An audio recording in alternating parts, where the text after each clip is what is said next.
Você aí, você sabe o que fazer quando a criança com TEA perde habilidades que já foram aprendidas? Quer aprender estratégias que funcionam a lidar com isso na sua sala de aula, professor? Então assiste esse vídeo que ele é para você. Eu sou a Mara Duarte da Costa, mentora aqui da Rema Neuroeducação, e hoje eu vim trazer um tema muito importante para quem trabalha com autismo. Eu tenho aqui a alegria de receber o professor Luiz Paulo, que é um especialista nessa área, um especialista em educação especial, psicopedagogo com muita experiência, e através dele você vai aprender estratégias práticas da aba para lidar com a regressão de habilidades em alunos com TEA. E além disso, vai descobrir formas de reintroduzir e reforçar essas habilidades de maneira eficaz, tá? Mas antes disso, inscreva-se no canal, ative o sininho para você garantir que aqui você não vai perder nenhum conteúdo. Professor Luiz Paulo, estamos ansiosos para te ouvir.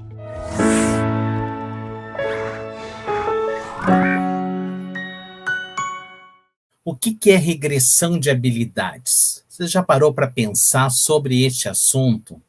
Por que acontece? Em que momento que acontece a regressão, né? Que tipo, mais ou menos, que faixa etária que acontece essa regressão de habilidades e o porquê que acontece isso? Você já parou para pensar a respeito dessas situações? Vou dar um exemplo para vocês, tá? Quando você ensina, você mostra, a criança aprende e, de repente, você sabe que aquilo ela já aprendeu, aquilo foi adquirido, já está efetivo e, de repente, em outro momento, você faz a solicitação daquela mesma habilidade e a criança não sabe mais. Não sabe mais aquela letra que você ensinou, aquele comportamento de atenção, de foco, direcionado, voltado para o trabalho, de repente está uma agitação motora, uma dificuldade de manter a atenção, de estar ali completamente, né, desorientada e muitas vezes necessitando de muito apoio, de muito suporte para que possa executar o que está sendo solicitado para ela. Vocês já viveram isso? Eu já vivi isso sim, com várias crianças, tá? E eu estou aqui agora para trazer para vocês e para a gente ficar dentro deste grande momento da gente poder falar de um assunto tão importante, tá? Que é a regressão de habilidades aprendidas. E diante da análise do comportamento aplicada, como que a gente pode trabalhar essa questão da regressão? Primeiro nós temos que entender o que é isso, né? Para a gente poder também trazer possibilidades de intervenção. E eu trouxe isso para vocês. Ou seja, você já imaginou que maravilha você sair daqui hoje com muitas dicas práticas baseadas em evidência científica que foram estudadas, que foram comprovadas para a gente poder trabalhar com crianças que sofrem deste processo em algum determinado época da sua vida ou que já passou por essa situação? Então, eu sou o professor Luiz Paulo Moura Soares, sou professor do grupo Rema Educação, sou neuropsicopedagogo, e eu vou estar aqui agora com vocês falando a respeito, né, de como aprender a fazer com que um aluno com autismo, tá? Quando ele mostra uma regressão de habilidades que já foram adquiridas, que já foram aprendidas e que, de repente, acontece esse movimento e o que é necessário fazer diante da análise do comportamento aplicada, essa ciência, né, que vem nos contribuindo de uma forma muito clara, muito específica, com práticas que consolidam toda essa ciência em prol do desenvolvimento dessas crianças. Então, o que é o autismo regressivo? Tá? Também conhecido como autismo tardio, ou transtorno desintegrativo da infância, é uma condição rara dentro do transtorno do espectro autista. Muito importante isso, tá, gente? É importante a gente saber que existe já diversas pesquisas a respeito do autismo regressivo e até o momento, né, não se tem com clareza o porquê dessa questão toda, o que realmente acontece. Eu vou falar para vocês aqui eu trouxe uma pesquisa que saiu numa revista em 2014, né, que traz uma sugestão, né, do que pode vir a acontecer. mas existe muitas pesquisas, é muita pesquisa mesmo, gente, dentro desse processo, mas que até o momento não se tem a clareza de realmente, né, qual é a causa disso tudo, o que realmente faz, como que pode, tá, literalmente essa criança está num pleno desenvolvimento, né? Ter toda essa faixa etária, em termos até, por exemplo, só para vocês terem uma ideia, com 3 anos, né, a faixa dessa criança é muito específico isso acontecer, tá? E assim, tanto na criança como ela se estende também na parte, né, quando essa criança está no desenvolvimento em plena adolescência. Isso pode acontecer? Sim. Tem casos que acontece isso, tá? Então, tanto numa idade que está em pleno desenvolvimento, a partir dos 3 anos de idade, como, de repente, numa etapa da adolescência. Então, essa criança, ela vem no desenvolvimento, né, tudo acontecendo, caminha, anda, de repente, toda aquilo que ela já tinha de habilidade adquirida, de repente, né? Eu tenho mães que disseram assim, Luiz, é incrível isso, né? Os pais, né? Talvez tenha pais aqui que estão me assistindo, podem até também indicar essa informação. Por quê? O que acaba acontecendo, gente? De repente, aquela criança está no pleno desenvolvimento. E literalmente, da noite para o dia, aquele comportamento todo, aquela aprendizagem toda, de repente, é como se... O que aconteceu? Vários pais correm, tá?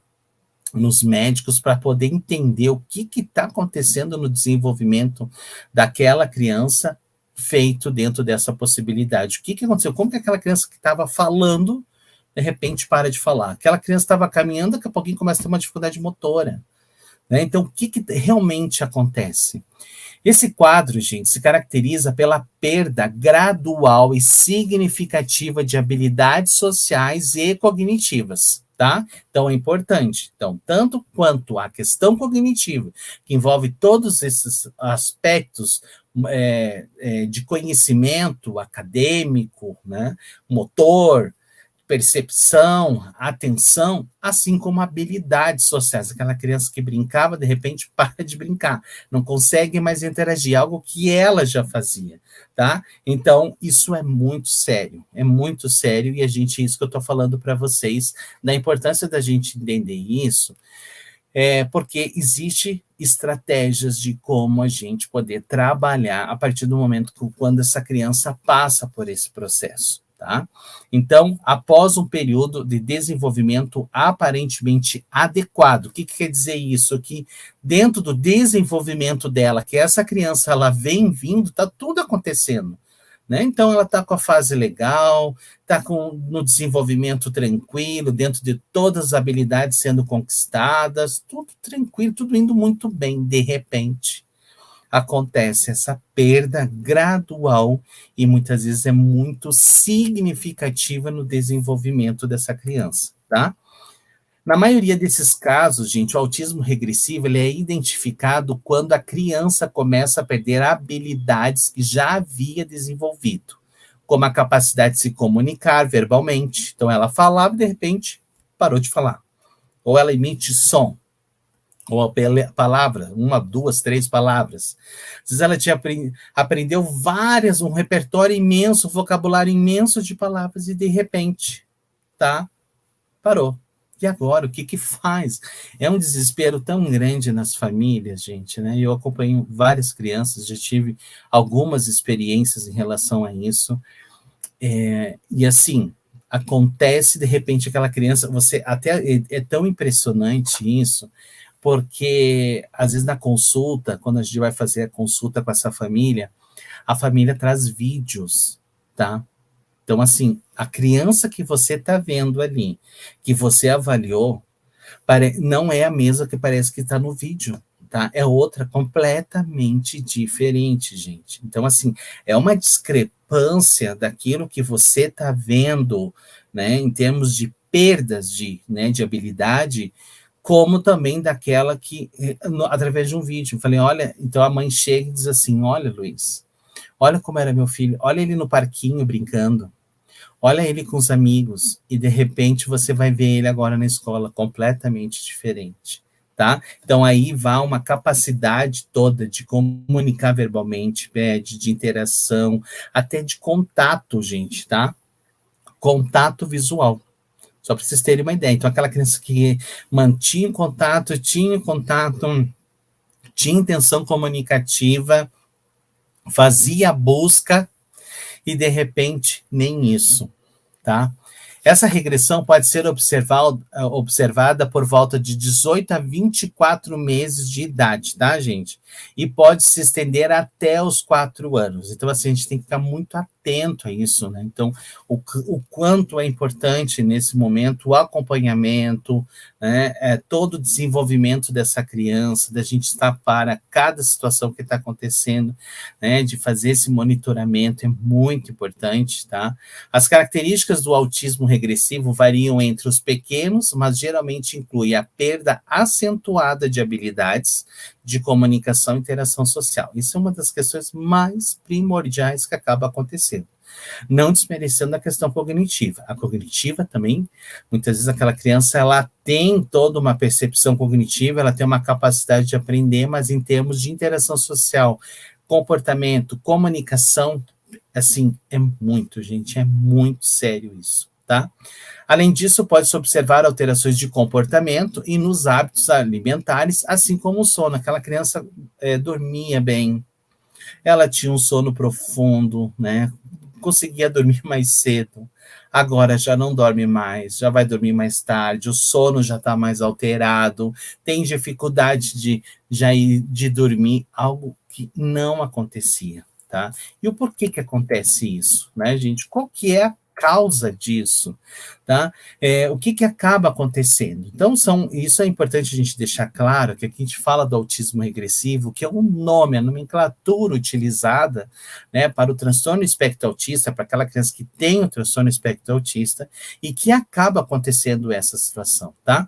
Então, a causa específica ainda, ela é, como eu falei no início para vocês, completamente desconhecida, tá? Mas, como eu falei, também existe muitos estudos que indicam que pode ser relacionados ao quê? Fatores genéticos, ambientais e neurobiológicos. Então, hoje, muitos dos estudos, tá? Mas não é algo efetivo, sugere-se dentro de todas essas pesquisas que há um fator genético, tá?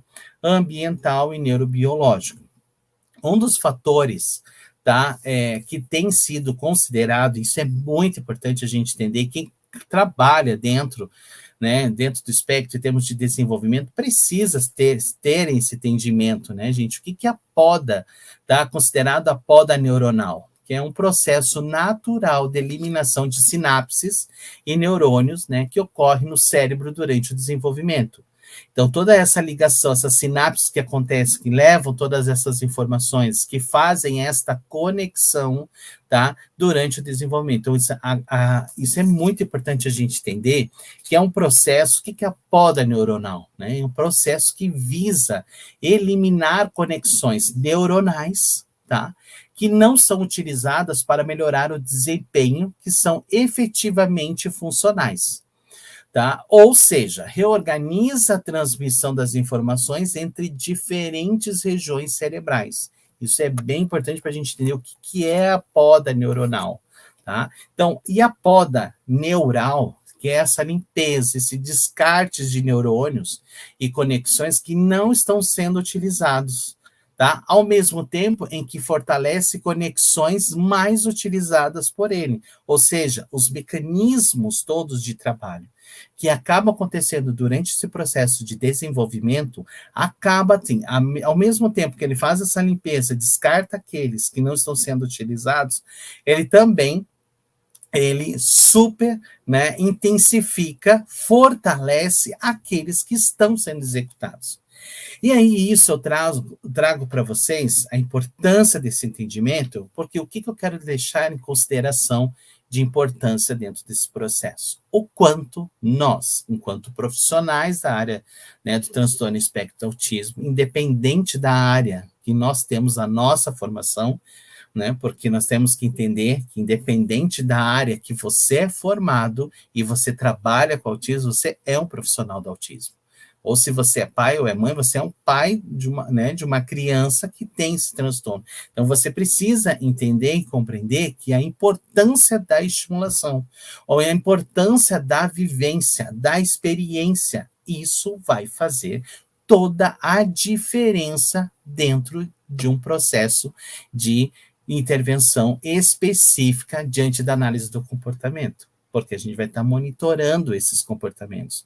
Nós vamos estar, diante da análise do comportamento, o que preza muito essa ciência? Tudo é comportamento. Andar é um comportamento, falar é um comportamento, estar num ambiente brincando, estar num ambiente interativo com outras pessoas, fazendo uma atividade, é comportamento. Então, como que essa criança desenvolve isso? Então, fortalecer, ao mesmo tempo que ela faz essa limpeza e descarta aqueles neurônios que não estão fazendo, que não estão tendo aquela possibilidade, ela também fortalece, tá, aquelas que estão fazendo essas conexões. Então, aí, se ela fortalece, nós já temos uma clareza da importância, quanto é essencial, né, um trabalho de intervenção, tá, com experiência, tá, com prática baseada em evidência, para dar toda essa possibilidade e essa gama de conhecimento, gente. Isso é essencial para o nosso trabalho, tá? Então, um dos fatores que tem sido considerado é a poda neuronal, um processo natural, tá, de eliminação de sinapses e neurônios que ocorre no cérebro durante o desenvolvimento. Tá? Então, em um estudo publicado na revista Neuron, em 2014, os pesquisadores analisaram o cérebro de crianças com autismo tardio, tá, e compararam com o cérebro de crianças com autismo não regressivo e de crianças neurotípicas. E olha os resultados, gente. As crianças com autismo regressivo apresentavam uma maior quantidade de sinapses e uma menor quantidade de neurônios do que as crianças neurotípicas. Ou seja, a capacidade dela de estabelecer toda essa sinapses era muito, mas tinha uma quantidade menor de neurônios, né? Devido a essas questões que necessitam. E nós precisamos entender que isso há conexões para que todo esse processo acabe acontecendo. Além disso, os pesquisadores também observaram uma diminuição na expressão de genes relacionados à poda neuronal nas crianças que regrediram habilidades, ou seja, aquelas todas, né, que era um grupo de pesquisa que passou por esse momento, percebeu uma diminuição na expressão de genes relacionados à poda neuronal.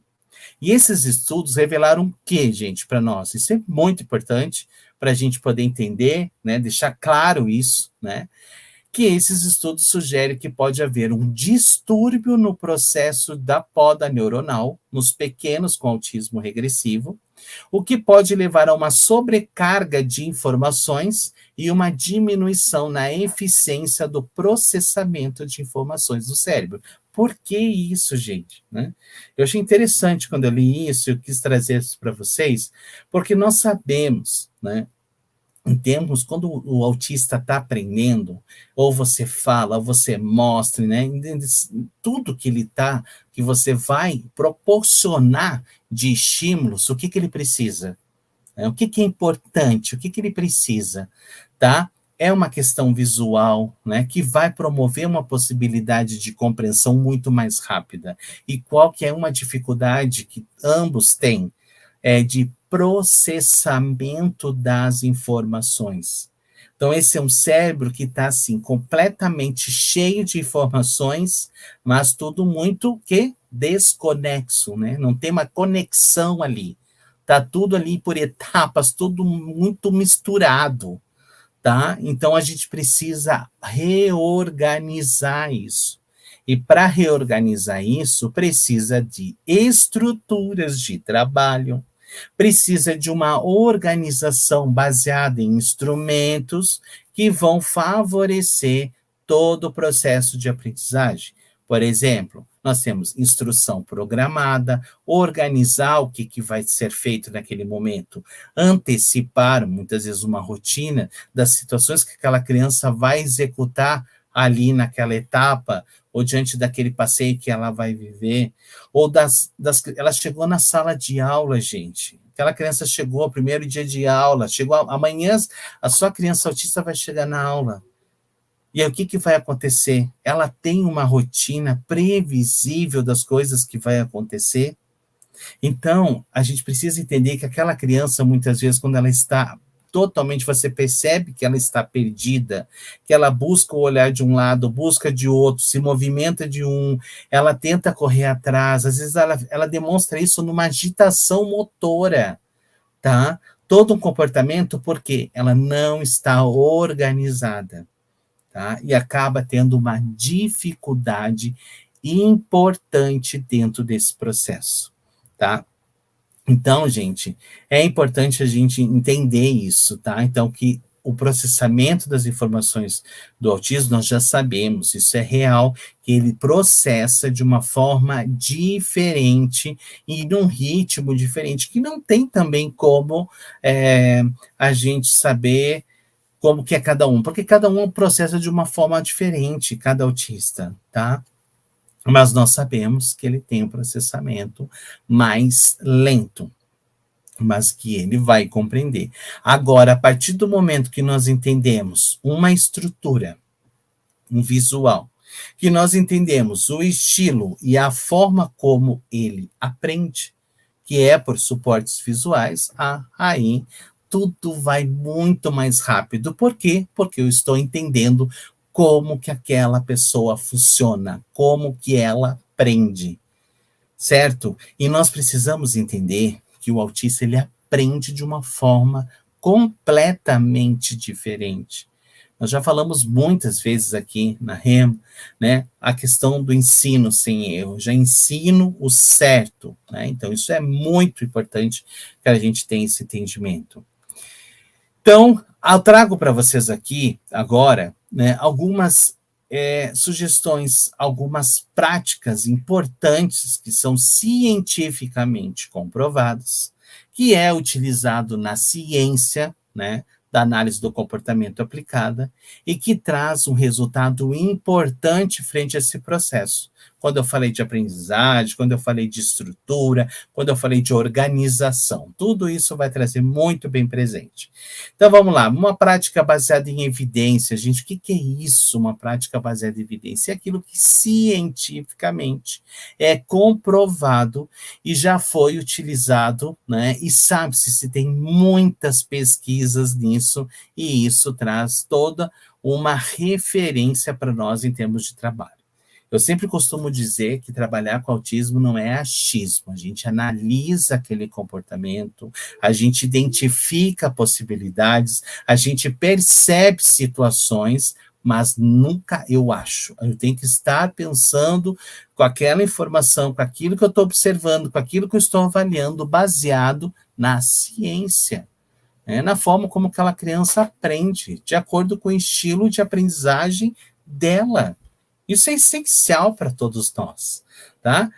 Então, vamos lá, gente. É uma das metodologias de ensino usadas pela análise do comportamento. Então, tem um formato estruturado, comandado por um professor, né, ou mediador, ou profissional do autismo, que caracteriza-se por dividir sequências complicadas de aprendizado em passos muito pequenos, ou seja, discretos, separados, tá? Então, todo o processo, professor Luiz, todo o processo de aprendizagem, independente do que ele vai ensinar para essa criança ou para o meu filho com autismo, ele é assim? Sim. Ó, etapas. Ele é por etapas. Você vai de uma parte para o todo, para chegar onde você quer chegar. Aí ele está fazendo essa parte, agora vai com essa, chegou nessa. Tá? Eu tenho um objetivo final que eu quero chegar. Por quê, gente? Porque ele aprende por etapas, tá? O autista não tem essa dimensão de aprender tudo pelo todo. Ele vai por essas etapas e assim sucessivamente ele vai adquirindo, vai aprendendo esse processo, tá? Então, discretos ou separados, que ensinados um a cada vez durante uma série de tentativas, tá? Quando a gente fala repetição, o que é essa repetição? São uma série de tentativas que a gente vai aplicando lá, independente do que você está trabalhando. Você coloca um número X, né, de possibilidades que você quer trabalhar, e você vai avaliando e acompanhando o desenvolvimento dessa criança frente a toda essa gama de estimulação.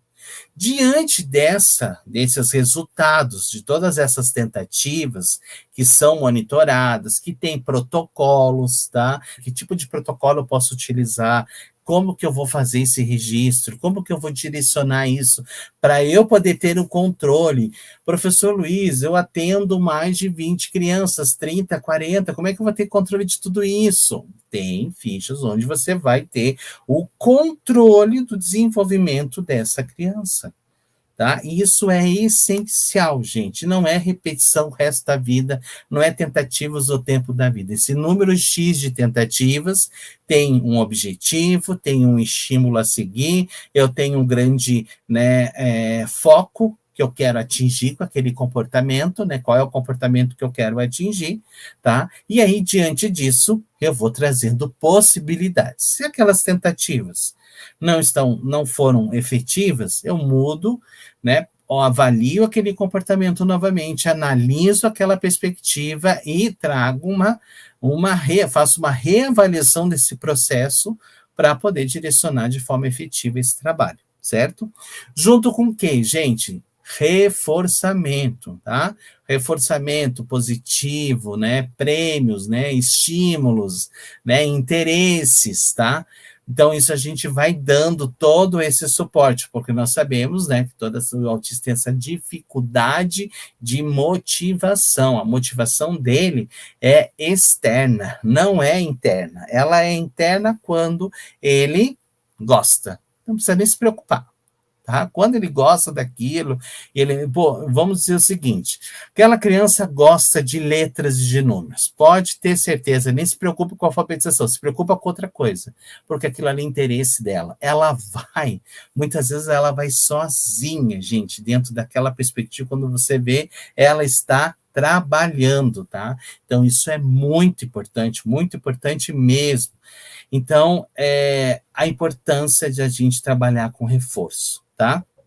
E isso tem toda uma fundamentação a respeito do reforço, os tipos de reforço, isso é essencial entender, é essencial aprender, porque muitas vezes a gente também, por falta de conhecimento, a gente acaba fazendo o quê? Reforçando de uma forma inadequada o comportamento daquela criança ou daquele adolescente, por uma situação completamente equivocada. E aí você acaba acelerando, intensificando um comportamento que não é adequado. Então, assim, por isso a importância da gente entender, de saber tudo como fazer, tá? Isso é muito importante. Aí nós temos prompting, tá? Que se for necessário para que o objetivo seja alcançado. Então, quando a gente vai trabalhar por tentativa discreta, é importante ter que quando a gente vai trabalhar nesse processo, a gente utiliza todo o mecanismo de ensino, tá? E ele é um ensino sem erro. Então, muitas vezes eu tenho que dar esse prompt, eu tenho que dar o quê? Esta dica. E também entender que tipo de dica que eu tenho que dar para aquela criança que muitas vezes é diferente da outra. Uma vai precisar de um suporte muito maior, outra nem tanto. Então, vai ter uma variação de possibilidades de graus de ajuda. É outro tema que eu também tenho que entender dentro desse processo para promover ajuda adequada. E dar todo o suporte de base, e depois eu vou, paralelamente a isso, eu vou retirando essas dicas, porque qual que é o objetivo? Que ele tenha o domínio completo daquela habilidade que foi aprendida, que tenha autonomia e independência na execução, tá? Então, é uma abordagem instrucional com tentativas repetidas de ensino, no qual cada tentativa consiste na apresentação de uma instrução pelo professor, resposta do aluno e consequências cuidadosamente programadas com pausa antes da próxima instrução. tá, gente? Então, ele apresenta todo aquele conteúdo ali, aquela informação, aquele material, tá? Ele dá a instrução, né? Então ele apresenta a instrução de como que vai fazer, né? Todas as situações programadas diante das solicitações que estão sendo ensinadas. Historicamente, eu trago essa prática baseada em evidência, gente, tá? Porque ela é muito importante, muito utilizada, tá? E ela traz uma gama de possibilidades para a gente poder ter uma intervenção muito legal, muito efetiva dentro do desenvolvimento dessa criança, tá? Então, historicamente, foi desenvolvido por Ivar Lovaas, né, no início dos anos 1970, é altamente estruturado, tá? E envolve o uso de uma série de oportunidades de aprendizado. Então, você possibilita, né, uma variedade de possibilidades, de materiais, de tentativas. Né? Muitas vezes você tem um objetivo a atingir com aquela criança, mas você tem uma série de atividades completamente diferentes, onde são programadas, estão dentro de um programa de trabalho, onde se tem um objetivo a atingir. Por exemplo, eu posso querer atingir que aquela criança tenha uma habilidade, né, de alternação de mãos, né, fazer exatamente isso daqui. Então, quais são as atividades dentro desta habilidade que eu quero que ela aprenda, né, para que eu possa estar trabalhando essa alternação de mãos. Então, isso é muito importante, porque ajuda a gente entender e estabelecer uma série de atividades e propostas para que isso aconteça, tá, gente? Então, isso é muito importante. Cada tentativa tem um começo e final definido, sempre, sempre, gente, qualquer situação, qualquer estímulo, qualquer movimento social, de interação, comunicativo, que eu queira ensinar, tem um início, um meio, um fim. Isso tem que estar claro na atividade, isso tem que estar claro no momento, para que a criança entenda também o que está sendo solicitado, né? O que está precisando, tá? Então, isso é importante. Então, é altamente estruturado, envolve uma série de oportunidades de aprendizado, cada tentativa tem um começo e fim definido. Se o aprendiz executa a atividade da forma proposta, ele imediatamente recebe um reforçador, tá? Ele é reforçado. E isso pode ser um brinquedo, pode ser um elogio, pode ser várias possibilidades de tipo de reforçador. Que tipo de reforçador essa criança gosta? Nem todos, gente, vai ser o mesmo para todo mundo. Ah, essa criança gosta do cachorrinho de mola, né? Então ela gosta de fazer esse carrinho, tá? Mas todas as crianças é o cachorrinho de mola? Não. Às vezes não vai ser o cachorrinho de mola, às vezes vai ser uma bolinha, às vezes vai ser um pedacinho de madeira da criança, aquilo que motiva, aquilo que traz uma referência para ela. Isso é bem importante a gente entender, tá? Por exemplo, recebe um elogio, um incentivo ou algo que goste. Quando o aprendiz não executa a atividade proposta, o professor, ou terapeuta, ou profissional do autismo, vai repetir o ensinamento, a instrução, ou vai tentar de uma forma de abordagem levemente diferente, diferenciada, ou ele alterna até a forma como ele vai estar apresentando o estímulo. Isso é muito interessante, tá, gente? Quando a gente desenvolve toda essa habilidade nossa clínica diante de uma intervenção dessas, é super interessante que a gente acaba tendo esse olhar. Você tem tanto o olhar da criança que você está ensinando, quanto do material. E antes de eu acessar essa criança, eu tenho que ter o quê? Qual é os interesses? Qual é o material? Como que eu vou chegar nessa criança? Pode ser que eu tenha estipulado, eu vou conhecer ela a primeira vez, eu já tenho o interesse dela, né? Ou muitas vezes você acaba até tendo, às vezes, numa alternativa ali de atender a criança, né? E ela não saber, ou a mãe não sabe direcionar, e você precisa fazer um trabalho. Você ter a oportunidade de ter vários elementos, uma caixa de estímulos que vai favorecer, que vai mostrar, e ali, a partir do momento, gente, que essa criança, ela pegou esse brinquedo, ela olhou, você já começa a notar, você já começa a avaliar, você já começou, nossa, ela faz integração olho-mão, Nossa, ela tem força, ela consegue abrir e fechar. Então você já começa a ter várias possibilidades, tá? Então aí que entra todo o nosso olhar, a nossa visão clínica também que a gente vai ter, desenvolve, gente, com muito trabalho, né, com muita experiência, a gente acaba desenvolvendo tudo isso. Mas para isso, nós precisamos ter conhecimento, né? Para isso, nós precisamos entender de que forma se processa toda essa aprendizagem, entender literalmente, né, quais são as características desse autismo, né? Então, tudo isso é importante, é necessário para se desenvolver, tá?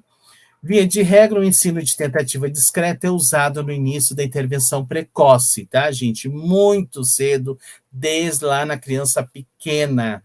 Quanto mais a criança mais pequenininha for, né, o desenvolvimento dela começar, a gente fazer esse trabalho, melhor será o prognóstico dela lá na vida, lá na frente, tá? Então, quando chegou, vamos esperar, mãe, vamos esperar mais um pouco isso.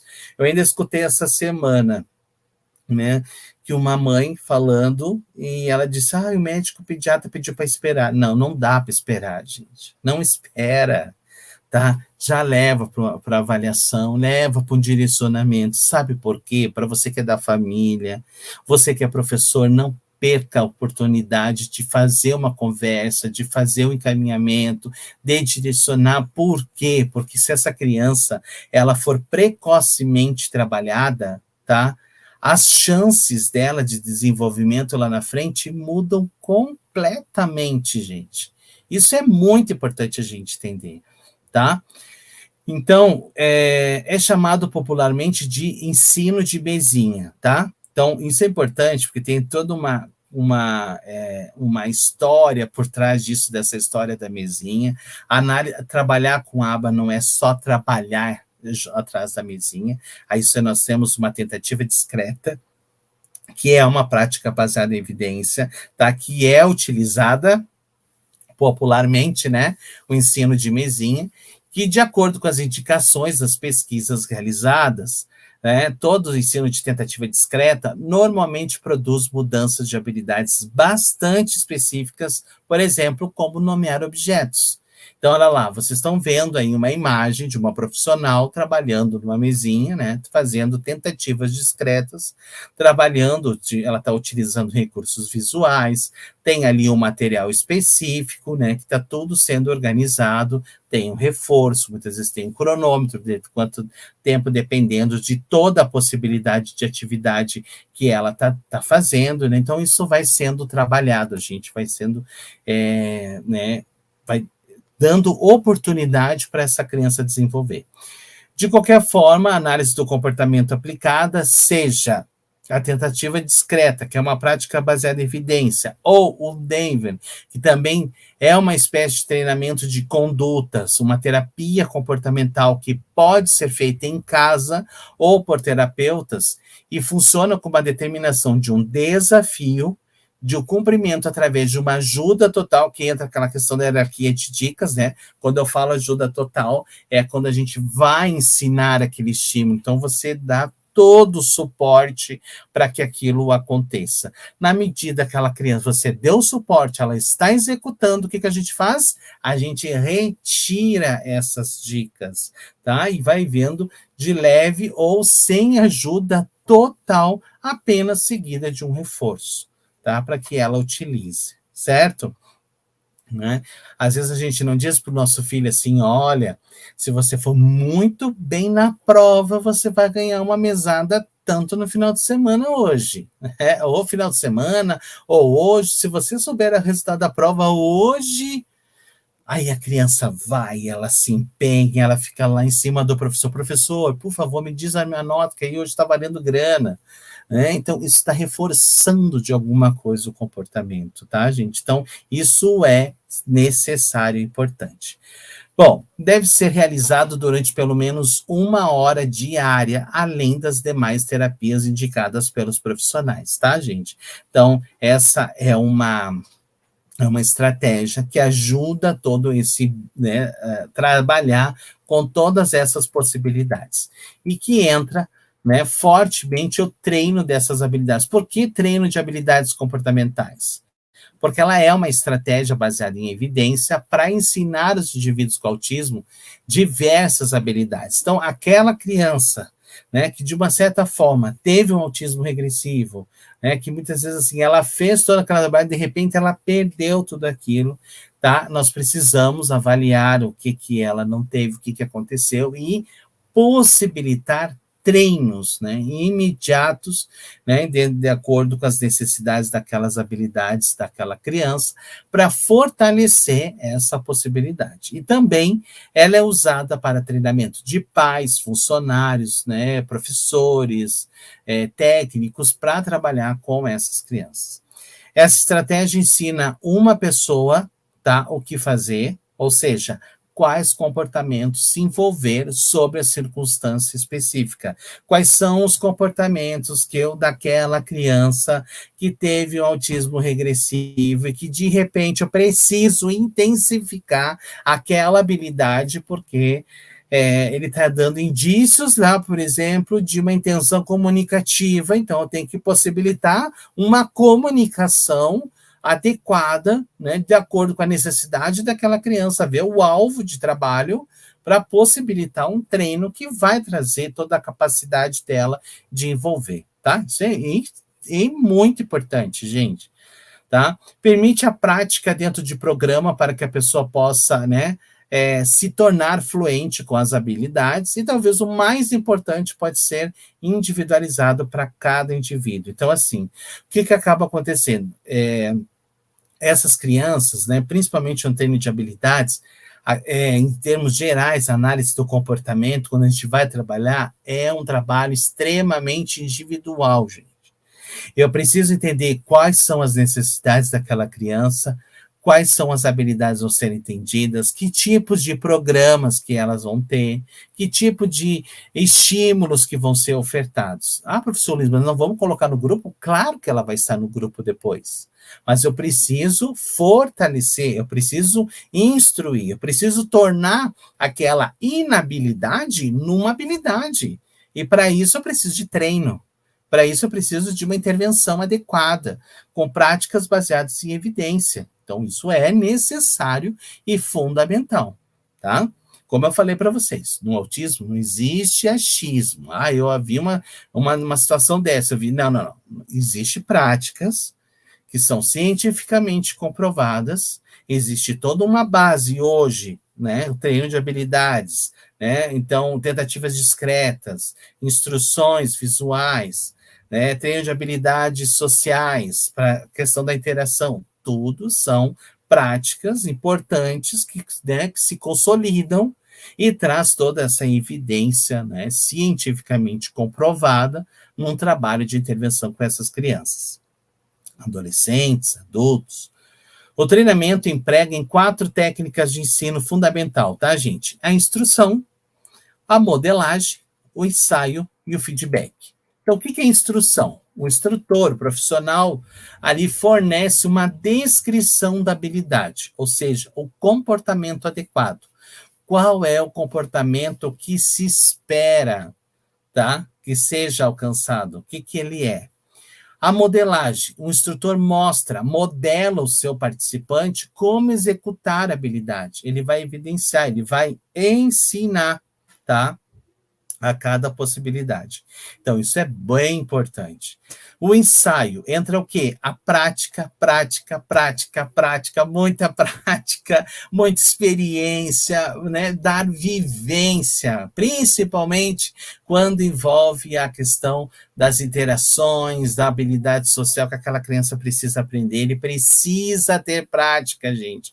Isso vai ajudar o quê? A cada vez mais eu intensificar a habilidade e essas conexões acontecerem lá no cérebro, essas vivências, né? Essa criança, esse adolescente ter essa oportunidade. Então, aumenta muito mais a possibilidade de ganhos dentro desse processo, tá?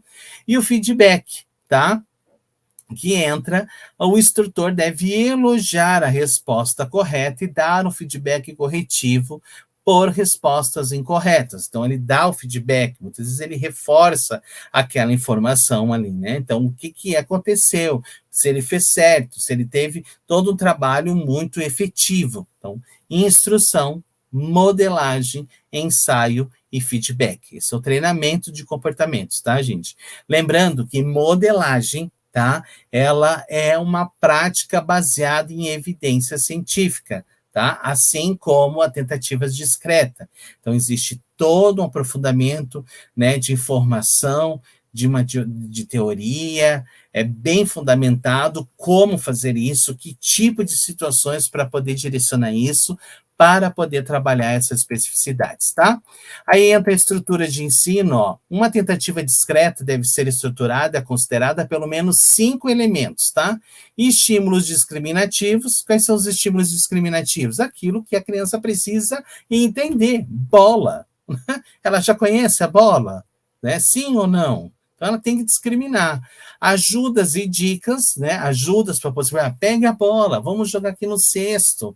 Então, ela precisa de dica, ela não consegue alternar mãos. Então, eu preciso dar um suporte. Então, ela pode pegar a bola e tirar a bolinha de dentro do cesto. Eu vou criando oportunidades para que essa criança vá tendo vivência. E mesmo assim, eu tenho que estar analisando cada criança, né, na sua forma, nas suas habilidades, naquilo que ela tem inabilidade ainda, que eu preciso promover, que tipo de comportamento-alvo eu quero atingir, tá? Ajuda e dicas, resposta, tá? Consequência e intervalo entre as tentativas. É muito importante também ter um intervalo entre as tentativas para que a gente consiga manter a motivação. Aí nós temos estímulos discriminativos. Gente, vamos lá. O que são os estímulos discriminativos? São propriedades do ambiente que indicam qual será a resposta bem-sucedida a cada contexto, tá? É uma propriedade do ambiente que deve incluir o que o aprendiz deve responder, tá? Instruções. Como é que a gente deve fazer? Instruções curtas e claras. Levante o pé, pegue a bola, guarde o carro. Vai especificando o que o aprendiz deve se comportar em relação às propriedades do ambiente, tá? Diante das situações que vão sendo trabalhadas. Ajuda de dicas, gente. Respostas podem ser bem-sucedidas do que outras. Vai depender do repertório do aprendiz. Então, aí que eu vejo a importância de ter o conhecimento dessa criança, para eu entender que repertório que ela possui, tá? Então, quando a criança encontra uma dificuldade, pode dar ajuda, dicas, quer dizer, os prompts, né? Para que ela possa entender e ter sucesso naquilo que está sendo solicitado. Um tipo de ajuda encoraja a resposta, a criança se sente motivada, as chances dela acertar e desempenhar vai ser muito melhor, né? De evocar uma resposta correta durante todas as sessões de cada habilidade que está sendo ensinada, tá? O profissional pode escolher entre 2 categorias de dicas de estímulo e dicas de respostas. As dicas de estímulo são modificações realizadas dos materiais, tá? Aquilo que a gente está sendo utilizado, de repente, a gente muda, tá? Exemplos. É comum que incluir aumentar o tamanho ou alterar a cor para enfatizar um aspecto do estímulo e conduzir a criança à emissão de uma resposta correta, tá? A gente faz muito isso, gente. Muito interessante. Resposta, outro item. Para que o terapeuta tenha condições de avaliar a clareza, o nível dessa dificuldade dessa criança, nós temos que ter o quê? Quais são a quantidade de acertos, tá? E de erros. Isso é muito importante de saber para a gente poder avaliar a condição desse comportamento, tá? Então, ele é observável, se ele é rápido, se é simples, deve ser mensurado, tal como tocar objeto, selecionado ou se levantar diante de uma instrução, levanta. Levanta, ele tem que levantar, mas como? Como que ele tem que fazer isso? Tá? Resposta de apontar, tocar, entregar um estímulo, são respostas simples que vai possibilitar uma variedade de relações e de modalidades totalmente diferentes, tá? Em relação a toda a questão auditiva, visual. Por exemplo, Selecionar uma boneca diante de uma instrução. Pegue a boneca. Né? Selecionar a palavra impressa boneca diante da figura boneca. Tá? Então, a gente vai tendo variações. É muito interessante e é fundamental fazer isso, certo? Consequência. Apresentação de consequências que são reforçadoras para o estabelecimento e o comportamento é o componente mais importante da tentativa discreta. Sem consequências reforçadoras, gente, vai ser muito impossível um ensino acontecer, o fortalecimento de qualquer comportamento operante que você deseja naquela criança, naquele adolescente. Por isso, a importância do estímulo, da informação, do interesse em relação à criança, tá? Sendo assim, avaliar as consequências programadas são eficientes para atuar. Que tipos de reforçadores? O intervalo dentre as tentativas também, né? A importância do terapeuta fazer o registro, a organização do próximo material que vai ser aplicado, das novas tentativas, né? Dá um tempo para a criança fazer o quê? Processar aquelas informações, né? Limpar aquela mente daquela a informação para outra que vai estar sendo vista, né? Na sequência. A quantidade de tentativas, sessões é muito importante, tá?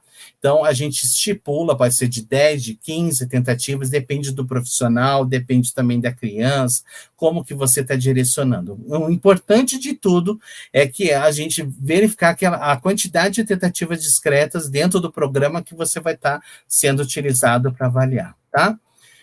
O antecedentes, os materiais, as instruções, clara e sucinta, né, inicialmente variada, as dicas de ajuda que você vai colocar, olhar o objeto que a criança quer, que você quer que ela solicite, a resposta previamente definida de forma clara como ação.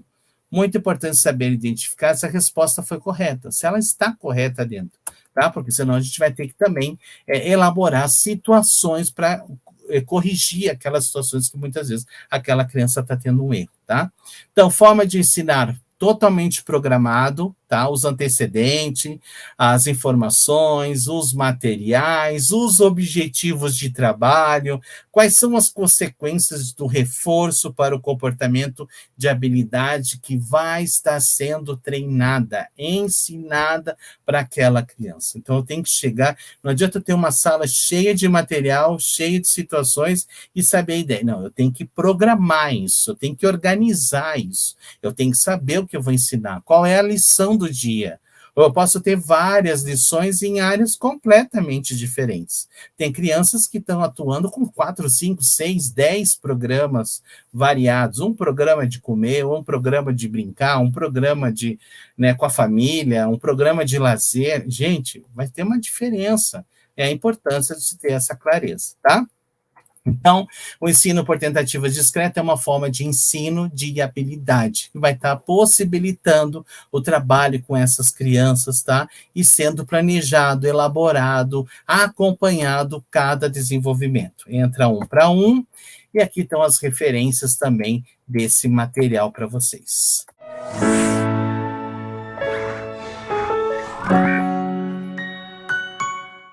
Obrigado por assistir até o final. E se você gostou desse vídeo, então não se esqueça de curtir e compartilhar com seus amigos. Isso ajuda muito a gente a disseminar o conhecimento para muito mais pessoas. E se ficou alguma dúvida ou sugestão, pode deixar aqui embaixo nos comentários que teremos o maior prazer em responder. Eu adoro quando vocês contam as histórias de vocês em sala de aula, porque isso enriquece muito a discussão. E aqui na Rema, o conhecimento não tem fim. Quer saber mais? Clique aqui no vídeo que está aparecendo na sua tela para aprender ainda mais. Até a próxima!